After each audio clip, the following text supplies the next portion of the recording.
I appreciate it. Thank you. Thank you first off for having me. We've been talking for 2 years almost, and glad glad that we finally were able to make it happen, man. Yeah, And for sure. it's a testament to you and your hard work. Actually, it was one of the things in the I'm not sure, was it the 11 o'clock, I believe, session?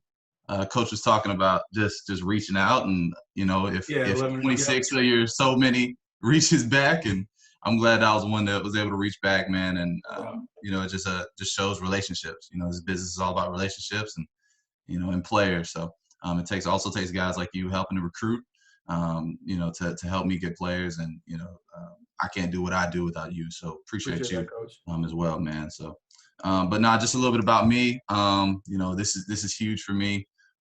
Being able to speak with you and the rest of the people here. I can't see everybody, but the people that I do know, man, thank you so much for coming and taking the time to hear what I had to say. I don't know much, but I know a little bit, kind of like what I tell my guys, and it's an absolute blessing. But a little bit about me, from Charlotte, North Carolina. Went to Butler High School. Actually played against Jack Britt in the state championship game. Sorry, coach, had to do it. But a couple pictures here, just so you can see, my old background here, and before I get into it. All right, so a little bit about Notre Dame College. Just want to start there. That right there is Mueller Field. That's where we typically have our games and practices as well, with a nice little backdrop of our campus. As you can see, it's a smaller, more quaint campus, but real personal, real easy to get a hand on, guys. And I think it's an advantage that we have, is how close that we are, as far as our players, our team, as well as our staff. Not football wise, but throughout all sports. So everybody is very supportive, and very happy and blessed to be there. All right, a little bit about Cleveland, and about our program here. We're in the suburbs, about 15 minutes from Cleveland in South Euclid. I'm about 15 minutes away from downtown. So for people that want the city vibe, they can get the city vibe. If you want the more out the way, more so country, not more so country, but more so urban feel, you can get that as well, if you would so choose. We're a private Catholic institution, with a current enrollment of 2,091 in climbing, and I do say in climbing because we were an all-girls school, a smaller all-girls school, from 1922 till 2001. So there's a lot of growth that we're occurring now, with our recent success on the football field, as well as in other sports. So I know our women's basketball team had made it to the NCAA tournament for the first time ever, before everything happened here. But a lot of our sports are very successful, and that's just one of them. We did start football in 2009, NAIA level, and Division II in 2011. And then we are the highest level of football in the city, outside of course, the Browns. But at the college level, we are the highest level. And as you can see, it's a beautiful backdrop there, the city, with the Cleveland sign in the back. And Cleveland is not just all snow and doom and gloom. It is a very nice place. And I actually had my dad visit, and he didn't believe me until he saw it. And any of you that have met my dad, and for him to say that, it must be real. So very, very happy to be there, and blessed to be a part of such a great staff, in such a great city. All right, this is one of our statements. It's our city. For us, it's a very big deal to be Cleveland's team. Cleveland's a tough, blue collar type city, and we take it very seriously that we are their team. We definitely want them to feel the love, and we're active in our community, and a lot of our guys are from within an hour and a half away. And then also we have a few implants, a couple from the Carolinas. Our running back, Jaleel McLaughlin, who ran for 7,000 yards. He's from the Forest Hills area, and then I've been able to come back and get one of my own from Butler High School, and then have had a couple other guys that I've been in contact with. I love my state. I love recruiting North Carolina. I love being able to get back. But when they're in Cleveland, that this is our city. Cleveland is our city, and we take it very seriously, as I said. But our new head coach, Coach Mickey Mental, was our offensive coordinator last year. He's doing a great job as our head coach. Awesome recruiter. He's teaching me so much. I'm glad that I was able to get brought onto his staff last year as a receivers coach, and he is a receiver, QB, whatever whisperer you want. He does a great job with our guys, and he always says this: to set the standard, and set the standard not just athletically but academically, in your personal life. And to help in your personal life, he says to avoid the noise. Right? There's a lot of noise right now in the coaching community. When are we going to come back? How are things going to be? Are there going to be fans? Right? We try to tell our guys to ignore the noise, and to be prepared for, whenever we do come back. One of my statements that I use, which is from my mother, is be ready and be prepared. Right? So whenever we come back, we do want to be ready, and we do want to be prepared. And our guys are doing a great job of that with our at-home workouts. And that's a testament to a lot of you guys out there, making sure that your guys are being engaged, and also having team workouts, and also doing workout plans and following up with that. So you guys are doing a great job as well, and we're all adjusting as best as possible. But we've had great success, which also creates a great culture. As you can see at the bottom right, we were back-to-back Mountain East Conference champions, and then we had an Elite 8 appearance last year and lost by 6. And then the year before that, we lost to the eventual national champion in the Final Four. So a very successful team, blessed to be able to be a part of that and be a part of a great staff, and have great people around me, as well as great players that allow me to be myself. All right. Just a couple pictures here of my guys. Had a good season last year, and did some great things. There was a lot of uncertainty at certain positions, but those guys stepped up. I try to always let these guys know that, hey, as long as we're getting 1% better, and then we're getting improvement every day, and these guys really went to work, and they embody what we say is our standard, and they set it every day. So we like to call ourselves Zone 6, trying to get into the zone every time we touch the football. I always say this, it's very important for a group, no matter what position you coach, to have a name, to have an identity, right? I know we all have what we say, our culture words, right? So for me, this is something that I let the players decide, and as long as it's appropriate, we roll with it. But this is something that I decided to go with the guys. They wanted it, and they take it seriously. So they embody what Zone 6 means. All right, this is one of my players, Andrew Tursky. Not the most athletic, not the most talented guy, but he's the guy that you would want to do everything right. He's the guy that you want to take your guy around campus, show him how to go to class, show him how to be a Falcon, as we call it, because without leadership, there is no direction. All right, so we have to have somebody in leadership to guide and direct, and he's done a great job of embodying what we want to be in Zone 6. Show up early, be on time, work hard when you're there. Do the little things right. So he's done a great job. Very excited about his growth, but I really want to focus on this band here that he's wearing. This is something that I also tell my guys, as I said earlier, I don't have much, but the little I do have, you're going to get. And, it's just something simple that I could do for the guys. It's a band that we have. I'm not sure if you guys can see it, but, I wear it myself personally.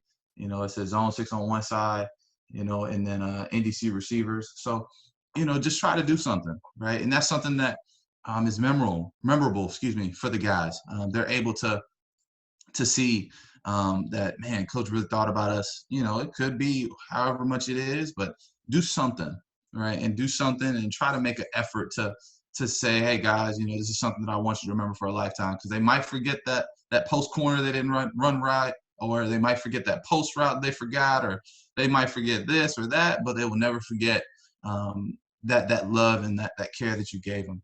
and we can't get to this without this, right? So it looks like a family reunion picture. Can't get all my guys doing the same thing at the same time, but absolutely love these guys. They embody what you want to call a family, right? They argue, they fuss, like Lord have mercy. We legit are probably in a group chat right now. If I looked at my phone, talking about probably the draft right now, and talking about LeBron and Jordan with the recent documentary, which I'm sure we all have watched. But really infatuated with the fact that these guys really, really, really love each other. And the thing is, I always wanted to be a part of a family. When I got to this profession. And the thing is, these guys, all they want is love. They want to be loved and they want to be coached hard. And they allow me to do that. And I'm grateful to be a part of such a outstanding group with such outstanding young men, and celebrating actually one of our young men's birthday here during camp. So it was a great way to break the monotony of camp. So they definitely enjoyed that. All right. So try to keep it simple. I'm not a big believer of setting this goal, that goal, the other goal. I really try to keep it simple as possible for my guys. And, my goals for last season were very simple and very clear. Be the best. Now, that doesn't leave them any opportunity to get caught up and say, oh, well, yeah, coach, but no. There's one standard, and that is the best, right? And that's my goal, and that's my standard. Now there are sub parts to that, but the one part is be the best, right? So I look at the tape, as we all do, and we ask, is this your best? Is this your best effort? Was that the best way to tuck the football? Was that the best way to run that route, right? And then we correct it. But there should be one goal and one standard. And the thing is, nobody can confuse what the best is. Because the thing is, we know what the best is. Now, we wanted the substitutes here at the bottom. We wanted to be the best receiving core in the country. Now, to be that, we said that we had to have the least drops in the country, right? We don't accept drops. If it hits our hands, it's ours. I'm sure Coach Justin, as well as many others in this group, we said this many times, right?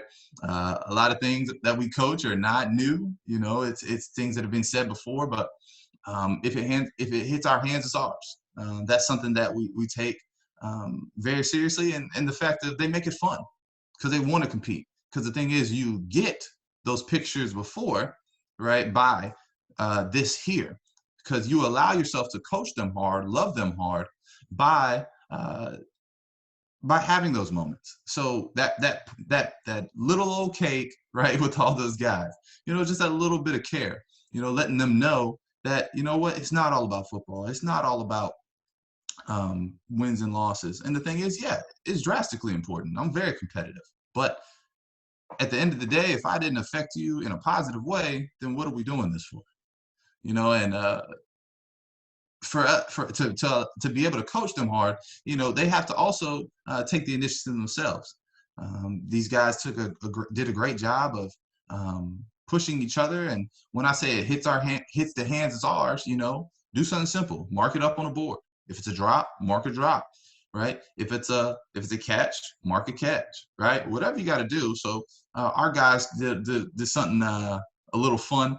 They started to document the catches and the drops. So when they would make a drop, they would just get up on their own, mark it up on the board, right? Write your name by it, drop, and that's it. By the end of the day, you have push-ups, whatever they call it. And also they challenge themselves on the field. If it hits our hands and it's a drop on the field, 30 push-ups, right? If it's a day that we need a little bit more juice, right? A little bit more focus, up the ante, right?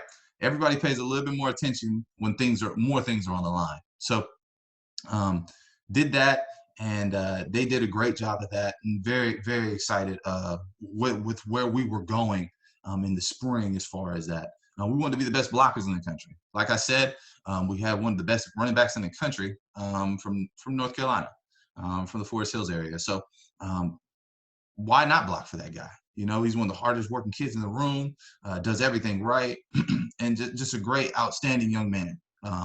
honestly, I'm blessed that he was there because he probably got me a job because he allows me to recruit this great state of North Carolina, as well as South and uh, and other places as well. But we also wanted to have the best blocks in the country, right? You have to set the standard in that regard. You know, there will be no divas, there will be no prima donnas. You know, so everybody will block, right? Everybody's going to block. If you don't block for them, meaning your brothers, trust me, I will find somebody else that will. You know, and this is why we recruit. You recruit people for your culture, right? You recruit people for your culture, and this is also something that I've had good discussions with with some of you coaches, and as well as Coach Justin as well. Is the guys that we recruit that we need them to fit us, right? Blue collar, hard nosed, hard working young men that will simplify their life and do things the correct way. And I feel like all of our guys, for the most part, embody that almost all of the time. And I'm so proud of them for continuing their growth in that regard. But a statement that I made, I don't know about some of you all's religious beliefs. I always like to say, as iron sharpens iron, so as one man sharpens another. You know, Proverbs 27:17. That's a statement that, you know, regardless of what you believe, you have to um, respect and be able to say, you know what, this is something that I can get behind because we compete, right? When there's big games, we get up for them, right? When you're playing against a good player, you get up for it, right? And as iron sharpens iron, right? So is one man sharpens another. You know, that's what we're doing today. You know, this just because I'm speaking does not mean that I'm not learning from you all. You know, when we come to this Q&A session, I'm very excited to learn and hear more from you all as well. And also with Coach Justin, as he does such a great job of what he does with these Zoom sessions as well as on the field. You know, he's not just a great Zoom guy, he's a great coach. You know, I've learned a lot from him as well. Um, you know, and it's just iron sharpens iron. So we have to continue to do that as a coaching community, especially during these times. All right. Some games we might have to run for 500, others we might have to catch for 400 to 500. Doesn't matter. As long as we do what we have to do to get the win. All right. And we just have to express that and get that through to the young men consistently, as sometimes we lose sight of the main goal. All right. We wanted to have the most receiving yards in the country. I'm not sure if we did, but we drastically improved, which is what you want as a coach. A good receiver catches the ball, but a playmaker makes plays after the ball is in their hands. All right. Catching the football and blocking are a receiver's job. All right. Making yardage after the catch is all based on effort, want to. Right? To be good in this category, you must have a desire to not be tackled, right? A desire to not be tackled. That's what makes guys special. That's what makes guys like, all right, coach, I got to have him, right? I got to have him, especially at the receiver position or anybody that touches the football, right? If you can make a man miss in space and you just have a desire not to be tackled, right? We've all seen old clips of, you know, Earl Campbell, you know, of Bo Jackson, of, Herschel Walker, great running backs, right? Great receivers like Jerry Rice, you know. Of course, Terrell Owens is one very, very in the media, but he was a great receiver, right? And guys just had that want to, right? They had that want to. They did not want to be tackled. They always made a man miss. They were never tackled by that first man, all right? So those are guys that we have to instill that into our culture, right? Instill that to our culture. It's like, hey, man, you got to make a man miss. You got to be physical. And you have to be the best, right? Once again, be the best in yards after the catch. That's something that we tried to push this year. And we wanted to be better in our route running. That was something that the guys really, for me, being a former quarterback, is very important. You know, being where you're supposed to be when I need you to be there is huge for a quarterback, right? We have to have that. If not, then the quarterback's throwing basically blind. You know, as a quarterback, you can't be thinking, you can't be, I think he's open or I think he's going to be there. You have to be able to trust and know that he's going to be there. So we've said that every play, we must hone in on our craft of route running, as anyone can run where they're told to go by the play, but only the elite know where they are running to in the defense on each route with a plan, all right, knowing how to get open and be on the same page as the quarterback, right? As long as we're on the same page as the quarterback, we're going to be fine. We're going to be fine, all right? We all know we have plays, and there are great play callers out there that do a great job of doing that, right? Calling plays, putting people in the right position. But as a receiver, that's not your job. Your job is to run the play to the best of your ability, right? Block and catch the football, right? But also be on the same page. And that's just communication with the quarterback. I try to tell my guys, well, hey, man, have y'all talked to your QB this week, right? Not just when things are bad, but when things are good. You know, just say, have you talked to your QB this week? Have you asked him what he saw, right? Have you talked to him about what does he understand and what are his plans as far as you know, how we're going to attack this week. Those are some things that I continually say to our guys to make sure that we're doing that. All right, we want to align, assign, and finish every rep and have fun doing it, right? Must have fun doing it. Football isn't fun to you, it's not what you need to be doing, right? Football is a fun game. We work too hard not to have fun doing it. And our war cry last year was men go to work, right? There's some days that you feel great, right? You can't wait to get there. You know, day one, everybody's excited. Everybody's ready to get there. But as the season goes on, as we all know, there's nicks and bruises and, you know, you don't feel like going there. You don't feel like it. You know, your body says, you can sleep in a little bit. You can be late. But no, men go to work. And that applies to how we approach our classroom. That applies to how we, you know, catch the football every time with our eyes, with being disciplined, right? That applies to how we treat our family, right? So men go to work. Men go to work, all right? So everybody wants to be a man. Everybody wants to be treated as a grown man. To be treated as a grown man, you have to go to work, right? That is a biblical principle. You have to go to work, all right? All right, these men went to work last year, did a great job. Very proud of this group. Went through a lot. We accomplished one of our goals, to be the best, right? We wanted to be the best, and we were the best in the conference. Last year as conference champions for the second time, you know, didn't accomplish the main goal, right? And that's why I'm out here recruiting, trying to get more guys to assist us and help us in this journey of being national champions. But very proud of what these guys accomplished. To do it 2 years in a row, back to back, is huge. All right, just a few drills that I do on the daily. Might not get to everyone every day, but, you know, divide it up time by time and as I'm allowed. You know, the first one I would say would be pluck and tuck, which is just typical running with your arms, pumping your arms around, you know, just running here, catch. And now the biggest thing is to catch the football, right? But not only to just catch it and tuck it, right? That's easy to do. But catch the football and look it all the way into the tuck. And I know a lot of people across the country say that. We want them to catch the football, look it in, then tuck it, look the football in, and we want to be able to say laces or spaces. If we do not say laces or spaces, we did not properly look the football in. And this is something that you can do just in warm-ups. You can do this in any time, just to continue to get catches. Receivers can never catch enough footballs, but quarterbacks, we sure enough can throw too many and wear that arm out. But we definitely want to be able to catch the football in multiple positions. We can run doing it here, right? We can do it contested, right? With somebody swatting at the arm, pulling the arms. We can do it from the side here, and then catching here with our thumbs here, getting our hand in front, our head and eyes in front of the football, right? We can do it once again here with our pinkies, right, in front of our body. So there are multiple ways that we can do this and just continue to get catches in. Typically, our guys do this before practice. You know, as we formatted it last year, our practice, we did it during special teams period. If you were not in special teams, you know, offense and defensive guys alike would help get each other some good work in that regard. All right. Then we want to do 50-50 ball catches. 50-50 ball catches, of course, you know, we definitely want to be great at that, because that's what makes you a good receiver great. If he's able to make that 50-50 ball, or, you know, just go get it, have that more want to than the next man, that helps. That helps drastically, right? Those are the plays that win and lose ball games. That's why, you know, coaches go out there and recruit.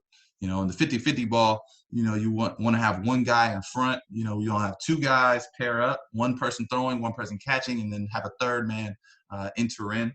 You know, more so with his hands up, you know, trying to swat the ball through the arms. You want to have the receiver come on up, you know, just run, you know, turned over, you know, and the DB on his hip, right? And then the football be thrown behind him, have to turn around, come get the football, pluck it from over the top of the DB, and then we want to turn our body away from the DB. Because the thing is, the DB is taught to get their arms through, right? So you get it here, they're putting their arms through to get the football, right? Get it into on one arm, right?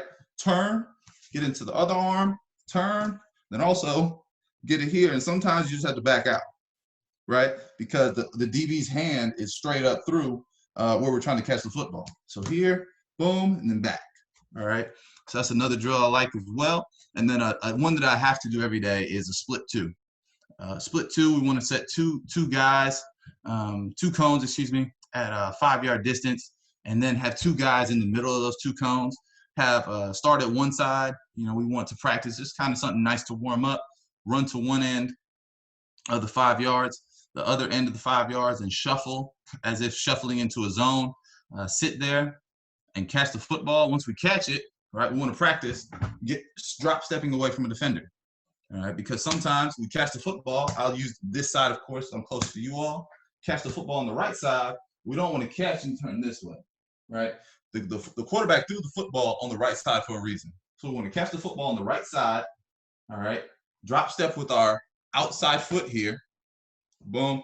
And then we want to tuck the football on the outside arm here, and then we want to what I call split the two. So split the two defenders. You know, if you have pads, have them hit them with the pads as they're running through. And if not, you know, have them, you know, try to strip the football as they run between the two. All right, and you can do this with your regular, which will be that way. Then you can do it with a slant to practice as well, catching the football and having to brace for impact. That's a good job as well. You know, you can do it with a dig, catching the football, having to run up the field, catch quickly, turn up the field, and split the two. And then also you can do it on a curl. All right, so we'll catch the football from a curl perspective here, boom, and then practice getting up the field. All right, then we do stance and start, just like a lot of receiver coaches across the country do. You know, one leg and regular. You know, one leg I always want to do, get into your regular position, your regular stance, you know, loaded on the front leg. And we really want our back foot to just be able to just plant, touch, and go. So you want to be able to lean, put all, I tell my guys, I'm like, up, they'll pick that back leg up. You know, if you can't be balanced and under control, you know, you need to put more weight on that front leg. So put weight on the front leg to take away false steps, pick that back leg up, place it down, pick it up, place it down, and then you move the football, because we want to practice moving on football movements. So we want them either looking to the right, looking to the left, typically get 1 or 2 reps of each, getting those guys going that way, and also get their body moving, helping them stretch out a little bit more before we get rolling in practice. Release and counter, you know, typically just practicing releases. You know, a lot of guys, you know, say, oh, I want to do releases. And, you know, a lot of guys will do releases that don't really go anywhere. You know, I don't really teach a lot of releases. I want my guys to get vertical and get either to the outside or inside shoulder, you know, dip, rip. You know, I do like a lot of drills that people are doing, you know, start in your stance, you know, depending on how the DB's playing. You know, we either want a speed release, we want an inside release. You know, I try to teach my guys, get to where you want to go. Get to where you want to go, depending on the route. So really coaching a lot of, if we were speed releasing, the guy jumps outside, just swat hands down and stay on our path, right? Stay on our path and then beat him over the top and stack him. If he goes inside and we're trying to go outside, why would I try to go inside, you know, to try to just take a speed release, right? So just basically working on that and learning how to counter, because I feel like, honestly, DBs are getting so good that you really have to know how to counter. You really have to know how to counter, because they're able to run with you at a better rate, and also going more man-to-man coverage, because athletes are getting better on the outside, but they're also getting better on the offensive side of the football as well. So then that also brings me to the releases into the stack, because once we get on top of them, right, with the whatever release you so choose to use, you dip, rip, or you swat hands, or you set them up 1-2, release one way, release the other, whatever the weak shoulder is. Then we have to stack them, right? Because you did all that work, you know, just don't let them run on the hip, right? Get on top, stack them. Then once you stack, then they're in trail. Then we got them where we want them. All right, so release into the stack and then practice that. Then I like to do walking hip turns. which is just basically walking. We want to practice on our toes. You know, just turning our hips right and left as we walk. So regular walk, typically for about 3 to 5 yards. Walk, turn on the ball of your toe.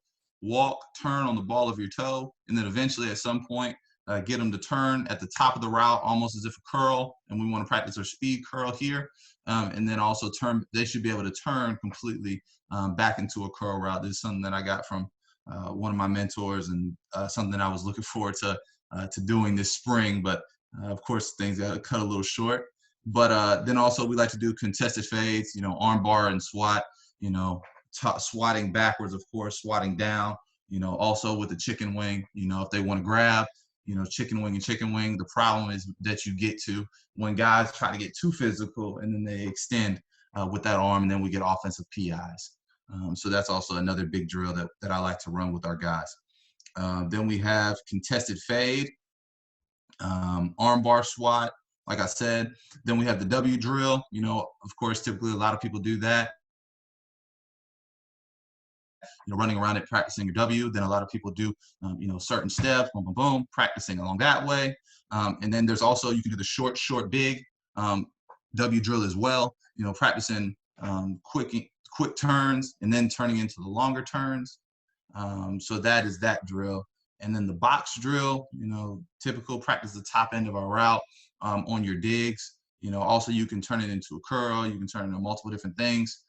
So I typically like to do the box drill, practicing our digs, and then also practicing coming negative and attacking the football. So basically you start on one end of the box, boom, practice head and eyes, turn to the outside, right, break inside, all the way around the box, and then do it once each way. Then we do stair step, L drill, right? So basically just set it up in an L, right? So a small L, run, right? Break it off at the top, right? And then practice, right? Stair stepping, because when we get man-to-man coverage going across the middle, a lot of our guys do not do the greatest job of creating separation. They just want to get to the point, right? We want to get to the point by creating separation and making it easier for the quarterback to throw us into that zone in that area and not getting there too fast. Sometimes you try to get there too fast, you'll get rerouted by that crossing defender, and we need to stair step them, especially in man coverage. Then we got hoops. You can run it in a regular hoop, or you can run it in a figure eight. I typically like to do the one hoop, but if I can get two hoops, you try to set up, you can set it up with two cones, right? You have them start at one end of the hoop, run through the figure eight, run back around, and then you want them to run around the one that they started at and run into the middle, so they are practicing almost as speed out, because a lot of people are scared to plant off that inside foot, right, on a speed out. So as opposed to practice and make them have to plant on that inside foot, running around a hoop, there's nothing better, right? That's why defensive ends get around that hoop and they're swatting at the quarterback, right, and they do it to perfection. So for us at receiver, we run a lot of speed outs, a lot of quick outs. So we have to be good at that. And it helps our guys to lean and practice getting into it, and then also getting out of that and having to catch the football. All right. Then we do our cone line, right, which is also the typical, just helping the hip flexibility, helping them get warmed up. You know, we want to have quick, hot feet through there, as if we're breaking down at the top of our curl route. So we're hitting the side-to-side turn, and then when we get to the top of our route, or the top of this, we want to have a boom, boom, right? As if we're trying to sell an outside route or an inside route. And then we want to have our third step exploding out of that and then running into the chute with our eyes up. I always like to teach our guys, look them into the eye. If you look them into the eye, they don't know what you're doing, right? Typically, a lot of guys, they put the head down. DBs know good and well what's coming, right? You either break them down to either hit them with a curl route or a dig route or something of that nature, or you're about to take off. So I always tell my guys to look them in the eye. If you can do that, look them in the eye, right? I trust you. You know, kind of like we tell people, if they can't look you in the eye, you don't trust them. So make the DB trust you. Make the DB trust you what you're going to do. It's like, hey, I'm about to break down, right? Sell it with your eyes. And then you really sell them that way, and it creates more separation. It allows you more of the opportunity to control what's going on. All right, then we do catch and roll. Just something simple. Put a pad down, or whatever you have. Typically for me, I put 2 blocking pads down that we use for our split 2. Just put them down and have our guys stand there, run as if they're running a dig, and then typically catch the ball low, catch here. We want to catch the football. So if we catch it with your pinkies, so catch with pinkies here, then bring it into the body, right? Of course, near side, and the other arm, we want to cross over the top, right? Because we don't want the football, when we're coming across, we're rolling, to kick it with your knee, or the DB to swat it out, hit it with your other arm, and roll, right? And then just roll. So catch, roll. Probably by that time, you should get about 2 rolls in. And if you do it on the pads, you should roll off the pads and you'll be good. So no bodily harm should come to anybody doing that. And then also, of course, we have to coach blocking. So I like to coach these specific drills because it was something that we struggled with early in the year. And, I had to put more of an emphasis and a focus on it. And the guys drastically improved after we did. And I like the shuffle drill. So basically, I always talk to my guys. They all think they're hoopers. They all think they're LeBron. They all think they're Kobe, right? Rest in peace to him, and RIP to everybody. They all think they're hoopers, right? And there's a reason that you're playing football for me and not playing at a D1 college, all right? Those guys are just different, right? So you put in those terms, and you want one guy in front, one guy looking and mirroring him. So it's just a mirror drill, all right? And we want to do this with our hands behind our back, because the thing is, if you can get in front of a man with your hands behind your back, you sure enough can get in front of them with your arms, and then when you're grabbing and reaching. So it also teaches them how not to hold, because it is hard out there to hold a block that long at times. So we want to shuffle on the first whistle. Then the next whistle, we want them to attack, right? And I always teach my guys, take the charge, right? Take the charge. If you can get your chest in front, right, and they can hit you in the chest, then you're good to go, all right? And then the next time we go around, we want them to block with your hands. So basically, I want you to use the same technique, right, but with your hands to the side, shuffle, you get in front, take the charge, right, but you also are shooting your hands through, all right? Then we also do the straight paint drill. This actually I got from one of our coaches last year for special teams, and I loved it, and thought it was something that we could use with all the big plays that we had that were coming back due to blocks in the backs and things of that nature. So we wanted to teach our guys you can have one guy, jogging at an angle, and then another guy jogging at a certain angle as well. And we want him to practice beating that guy to the point and just run to that point, right? And practice here, right? Just extend your arms, full surrender, and run out in front of that defender, because the thing is that defender is either going to take on that contact to either try to take you out, or he's going to run around and he's going to avoid completely of where we want him to go anyways. So you're going to do your job by getting out in front of that guy, either by surrendering and sliding here, or he's going to take you on, and that's fine. That's what we want, right? To get in front and to distract him from making the tackle. All right, then we have the over the bag explode, so shuffle around, right? So we want to do the mirror drill once again. Then I would like to have a pad or cones right in there, in between the two, typically at a 3-yard radius.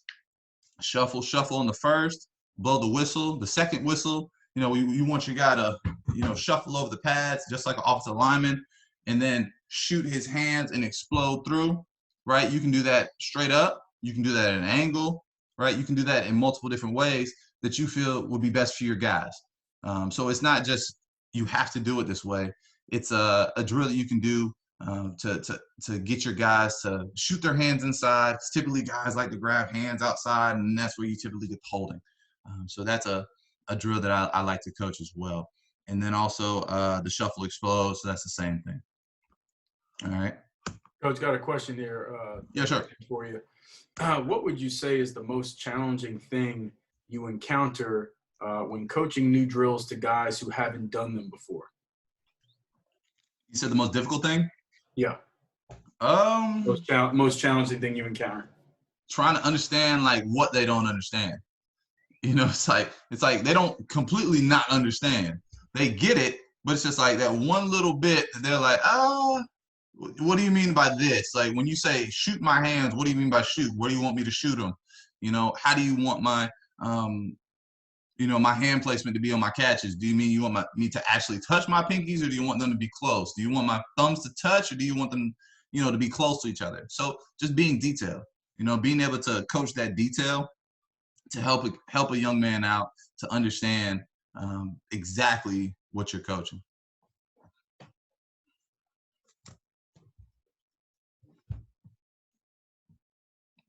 We good, Justin?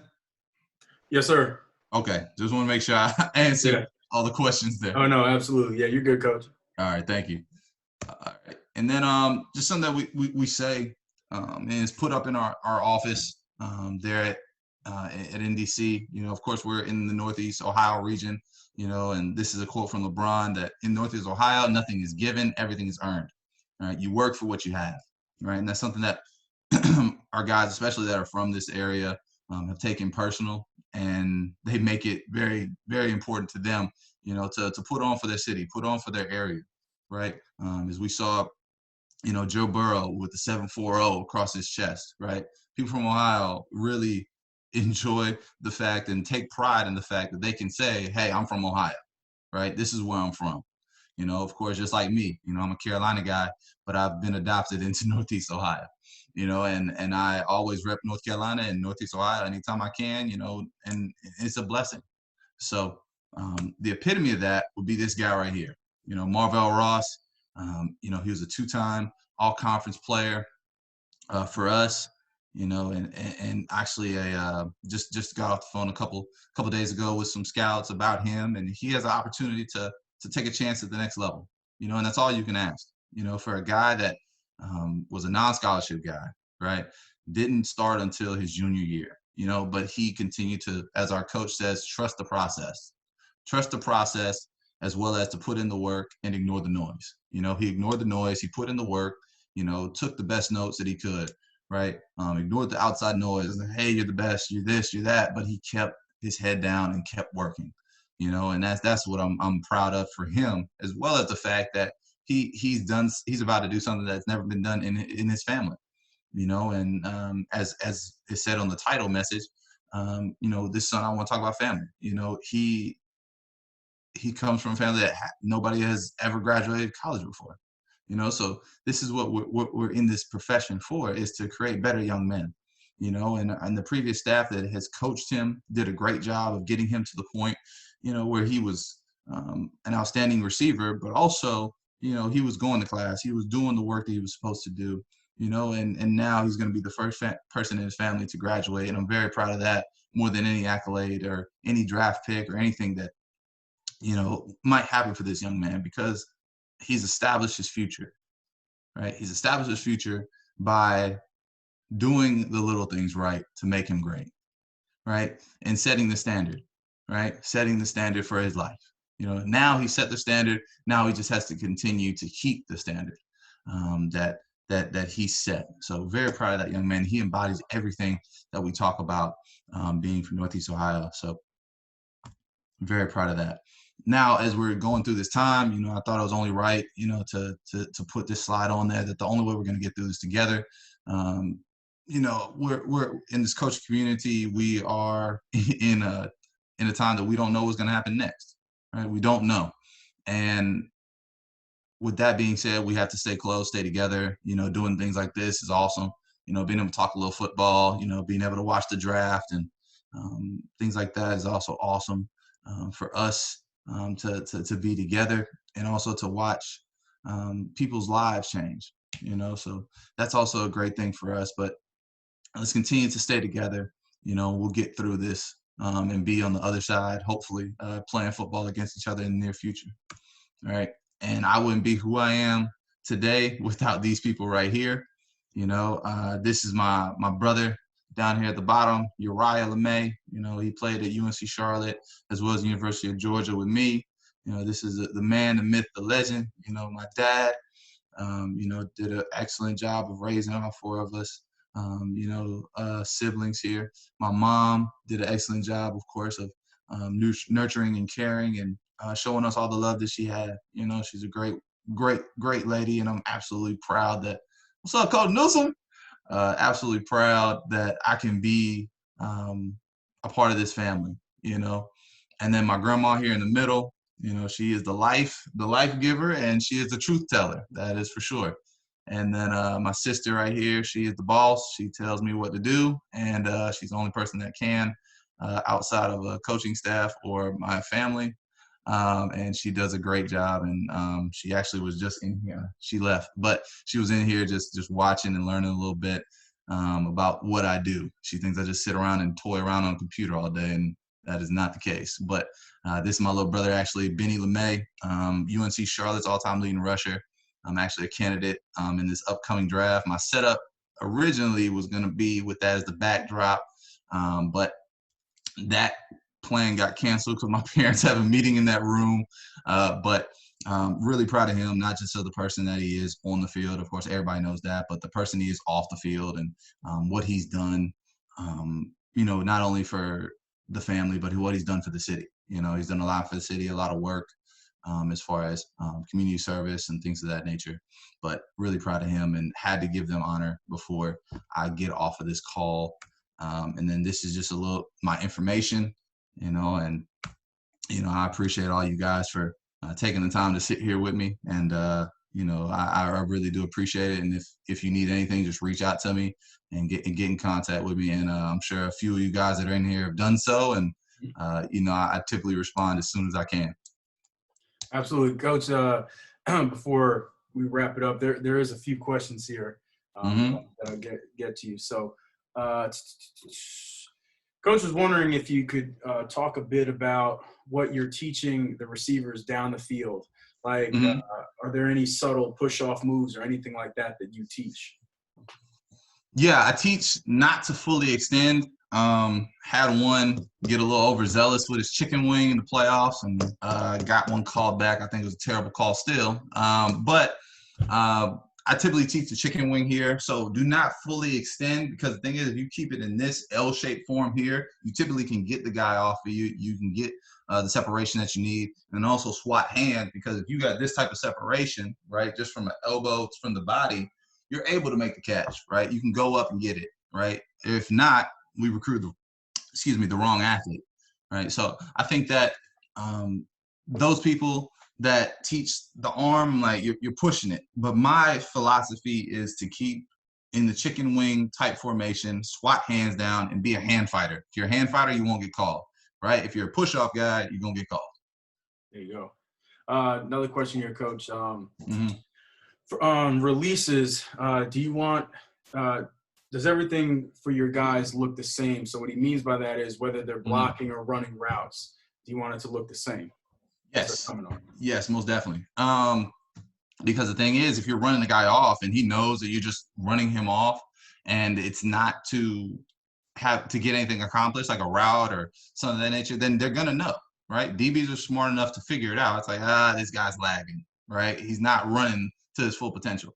Run each route, right? Run each play as if it's your last. You know, we want to make everything look the same. And the great ones, if you watch their tape, it all looks the same, right? So that's something that I try to encompass to my guys, is to make it all look the same and get something from it, right? If it's a run play, get something from it. Because the thing is, eventually we're going to have the same type of release. He's going to do the same thing, right? You can beat him over the top by doing the exact same thing, and he's going to say, oh, well, he did this for a run play, and he's going to lull, right? We all have lulls, right?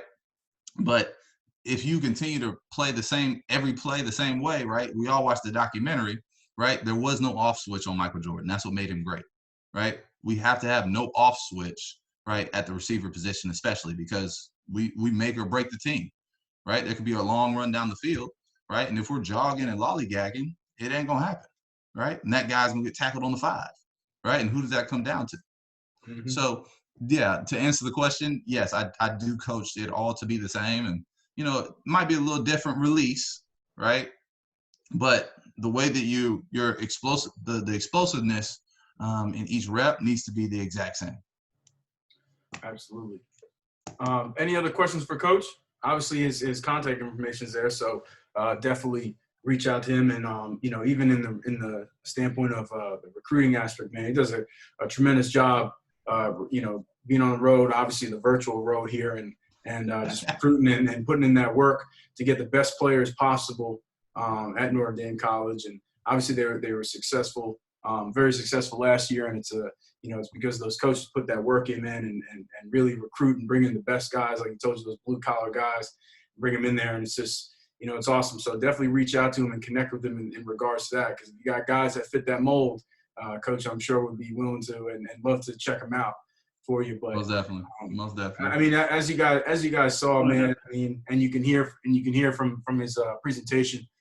I mean, it's just all about family, and it's nothing but love backing everything that he does, and that's what, to me, in my personal opinion, makes it great. It's just a shout out to Coach. Yep. This is my mom, my dad right here, by the way. What's up, y'all? How we doing? What's up? How y'all doing?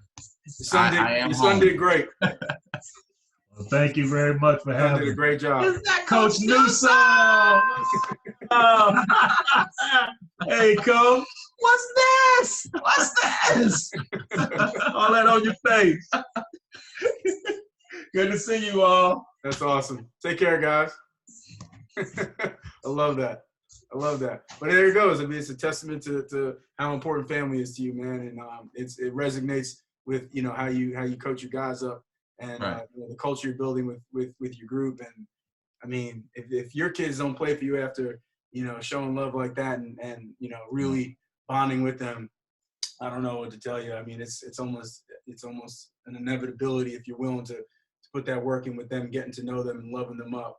It's tremendous, man. So you're doing an awesome job there for sure. Thank you, man. I appreciate it. It means a lot. It took us a little while, but I'm glad we finally got the thing rolling. Yeah, absolutely. And we'll have to chop it up again. Most definitely. You know what I'm saying? But guys, like I said, reach out to Coach, man. He's an awesome dude. Obviously, he's a good coach. He's a really good coach. He does a ton of great stuff. But he's even better, individual, I feel like. So those are the dudes that you want to keep in your circle and be around and connect with. So I would strongly urge you to do so if you haven't connected with Coach on Twitter or wherever, and then just make it happen, man. Build these relationships, from coaching your own players to recruiting and all that stuff. Everything is about building relationships, and you want to make sure you do that and do it well. So take the opportunity to do so, especially during the time now where we do have more time on our hands and guys are more available.